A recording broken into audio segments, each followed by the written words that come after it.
ഏത് നൂറ്റാണ്ടിലാണാവോ ജീവിക്കുന്നത്? തൃശ്ശൂർ ചാവക്കാട് വീട്ടിലെ പ്രസവത്തിനെ തുടർന്ന്, അതും 14 വർഷമായുള്ളൂ വിവാഹം കഴിഞ്ഞിട്ട്, 7ാമത്തെ പ്രസവമാണ്. 3-ാം ദിവസം കുഞ്ഞും മരിച്ചു.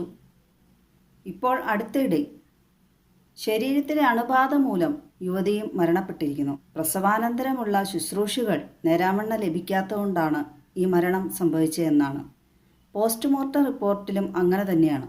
അതാണ് ഞാൻ ചോദിക്കുന്നത്, ഏത് നൂറ്റാണ്ടിലാണ് അയാൾക്ക് ജീവിച്ചുകൊണ്ടിരിക്കുന്നത്? പ്രബുദ്ധ കേരളം എന്ന പേരിൽ മാത്രമാണ്. ഇപ്പോഴും വീണ്ടും വിചാരമില്ലാത്ത ആളുകളുണ്ട് എന്ന് തെളിയിക്കുന്നതിൻ്റെ ഒരു ഉദാഹരണം തന്നെയാണിത്. ആളുകളും പുരോഗമിച്ചു എന്നതിനാൽ ഒരു മിഥ്യാധാരണയായിട്ടാണ് ഈ സംഭവം സൂചിപ്പിക്കുന്നത്. അക്യുപങ്ക്ചർ ചികിത്സാ രീതിയിലൂടെ ഫലം ലഭിക്കുന്നവരുണ്ടാകാം, അതുമായി വയറ്റിപ്പിഴപ്പായി കഴിയുന്ന ആളുകളും ഉണ്ടാകും. അവരുടെയൊക്കെ വയറ്റത്തടിച്ചതുപോലെയാണ് ഇപ്പോൾ ഈ സംഭവം നടന്നിരിക്കുന്നത്. പണ്ടത്തെ കാലത്തൊക്കെ 5ഉം 10ഉം ഒക്കെ വീട്ടിൽ തന്നെ പ്രസവിച്ചു. അന്നത് വലിയ അത്ഭുതമല്ല. കാരണം അന്ന് മിക്കവാറും കൂട്ടുകുടുംബങ്ങളൊക്കെ തന്നെയാണ് സ്ത്രീകളെ പരിചരിക്കുന്നതിന് ആവശ്യത്തിന് ആൾക്കാർ കാണും. പ്രസവാനന്തരമുള്ള എല്ലാ ശുശ്രൂഷകളും നല്ല രീതിയിൽ തന്നെ ലഭിച്ചിട്ടുണ്ടാകാം. ആശുപത്രിയിലാണെങ്കിൽ പോലും അണുബാധയേറ്റ് മരിക്കുന്ന സ്ത്രീകളുണ്ട്, നവജാത ശിശു മരണമുണ്ട്. പിന്നെ വീട്ടിൽ നടക്കുന്ന പ്രസവത്തെക്കുറിച്ച് പറയേണ്ട കാര്യമുണ്ടോ?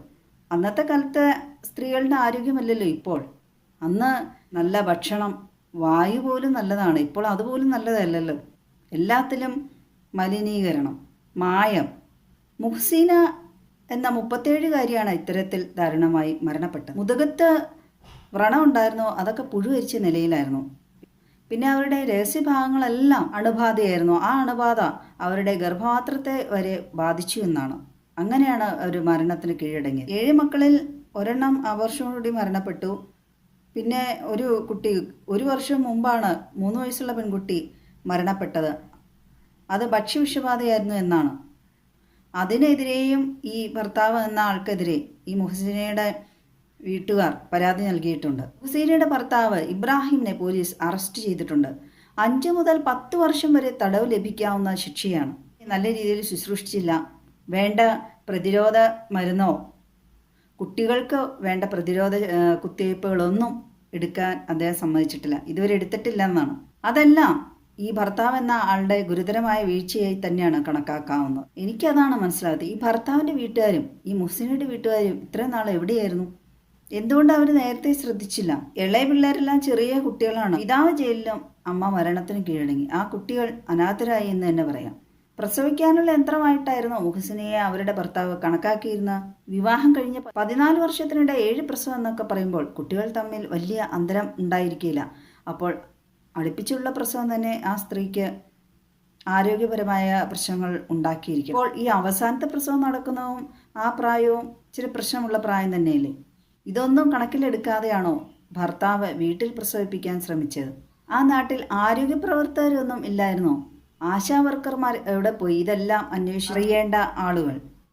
ഗർഭിണികൾക്ക് വേണ്ട സഹായങ്ങൾ ചെയ്യുന്നത് അവരാണല്ലോ. അവർ കുറേ നാളുകൾക്ക് മുമ്പ് മലപ്പുറത്തും ഇതുപോലെ തന്നെ സംഭവിച്ചതാണ്. വീട്ടിൽ പ്രസവത്തെ തുടർന്ന് യുവതി മരിച്ചത്.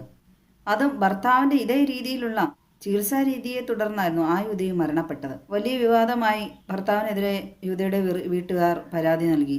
മുഹ്സിനയുടെ പ്രസവ സമയത്ത് ഒരു സ്ത്രീ സഹായത്തിനുണ്ടായിരുന്നു എന്നാണ് മുഹ്സിനയുടെ ഭർത്താവ് അറസ്റ്റിലായപ്പോൾ പോലീസിനോട് പറഞ്ഞത്.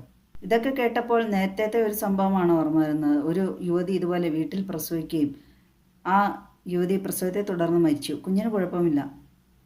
ആ യുവതിയുടെ ഭർത്താവിൻ്റെ 2ാമത്തെ ഭാര്യയാണ് ഈ മരിച്ചുപോയ യുവതി. ആദ്യത്തെ ഭാര്യയും ഇതുപോലെ അയാൾ ആ വീട്ടിൽ പ്രസവിപ്പിച്ചതിനെ തുടർന്ന് മരണപ്പെടുകയും കുട്ടി രക്ഷപ്പെടുകയും ചെയ്തു. ആ 2 സംഭവത്തിലും ഒരു സ്ത്രീ അവർക്ക് സഹായത്തിനുണ്ടായിരുന്നു എന്നാണ്. പിന്നീടാണ് പോലീസുകാർക്കും വീട്ടുകാർക്കും പലർക്കും സംശയം തോന്നി. പിന്നെ അത് അന്വേഷണത്തിൽ പോയപ്പോൾ അത് കൊലപാതകമായിരുന്നു എന്ന് സ്ഥിരീകരിച്ചത്. സ്വത്തിനു വേണ്ടി അയാൾ ചെയ്ത പരിപാടിയായിരുന്നു. സ്ത്രീകളെ കല്യാണം കഴിക്കുക, അവരുടെ സ്വർണ്ണമെല്ലാം കഴിക്കലാതെ അവർ കൊന്നുകളയുക.